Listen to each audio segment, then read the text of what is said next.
नमस्कार दोस्तों, BR07 channel में फिर से आप सभी का बहुत बहुत स्वागत है। तो दोस्तों, दरभंगा में बाढ़ ने दे दी है दस्तक। कमला बलान में उफान से आधा दर्जन पंचायतों का मुख्यालय से संपर्क भंग। जी हां दोस्तों, बाढ़ के पानी से घिरा कुशेश्वर स्थान उत्तरी पंचायत का मखनाही टोला कमला बलान नदी में जलस्तर की वृद्धि के साथ बाढ़ ने दरभंगा क्षेत्र में दस्तक दे दी है।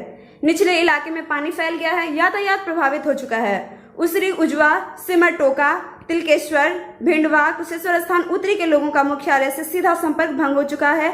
यहाँ के लोगों के आवागमन का रास्ता पानी में डूब चुका है और इन पंचायतों के लोगों के आवागमन का सहारा केवल नाव रह चुका है।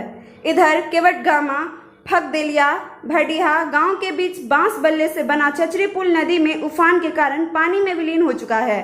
यहाँ के लोगों को अब एक से दूसरे टोल में आवाजाही करने के लिए भी नाव का ही सहारा लेना पड़ेगा। चौकिया के रमेश पासवान, प्रेम कुमार, रूनी देवी आदि ने बताया कि प्रत्येक वर्ष हम लोगों को बाढ़ का सामना करना पड़ता है। खासकर बाढ़ के समय 4 माह तो बलान के पश्चिमी तटबंध पर ही झोपड़ी बनाकर बाल बच्चों के साथ रहना भी पड़ता है। तो दोस्तों, इसी के साथ हम लेंगे आपसे विदा और आपको हमारा वीडियो कैसा लगा कमेंट करके जरूर बताएं। साथ ही लाइक से सब्सक्राइब जरूर करें, प्रेस करें बेल आइकन ताकि हमारा अपडेट सबसे पहले पहुंचे आपके पास। साथ ही बिहार से जुड़े हुए हर एक अपडेट से जुड़े रहने के लिए आप हमारे चैनल के साथ भी जुड़े रहें। तब तक के लिए घर पर ही स्वस्थ रहें, सुरक्षित रहें। शुक्रिया दोस्तों।